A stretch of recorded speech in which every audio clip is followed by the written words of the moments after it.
നിങ്ങളുടെ ഉറ്റ സുഹൃത്തിന് നഷ്ടപ്പെടാതിരിക്കാൻ അവഗണിക്കാതിരിക്കുക. നിങ്ങൾക്ക് നിങ്ങളുടെ ഒരു ഉറ്റ സുഹൃത്തിന് നഷ്ടപ്പെട്ടിട്ടുണ്ടോ? സാമ്പത്തിക ഇടപാട്, കടം, ഇത് എന്തെങ്കിലും ആണോ അതിന് കാരണം? കടം വാങ്ങിയതോ കടം കൊടുക്കാതിരുന്നതോ ആണോ അതിന്റെ റീസൺ? നിങ്ങൾ കടം വാങ്ങിച്ചിട്ട് അത് തിരിച്ചു കൊടുക്കാത്തപ്പോ നിങ്ങൾ അവരെ അവഗണിച്ചതല്ലേ ആ ബന്ധത്തിന് വിള്ളലുണ്ടാവാൻ കാരണം? നമ്മൾക്ക് എത്ര സാമ്പത്തിക അച്ചടക്കം ചില സമയത്ത് കൊടുക്കലും വാങ്ങലും ഒക്കെ നമ്മൾ സുഹൃത്തുക്കൾക്കിടയിൽ ഉണ്ടാകും അല്ലെ? പക്ഷേ എപ്പോഴാണ് നമ്മൾക്ക് അതിലൊരു വിള്ളൽ വരുന്നത്?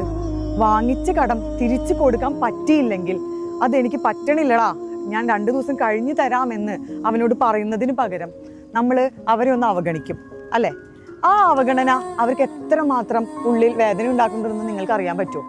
ആ അവഗണനയാണ് ഈ ബന്ധങ്ങൾക്ക് വിള്ളൽ ഉണ്ടാക്കാൻ കാരണം.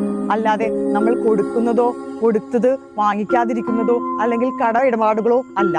മാറ്റം വരുത്തേണ്ടത് കടം വാങ്ങിക്കുന്നതോ കൊടുക്കുന്നതോ അല്ല. നിങ്ങൾ ചിന്തിച്ചു നോക്ക്.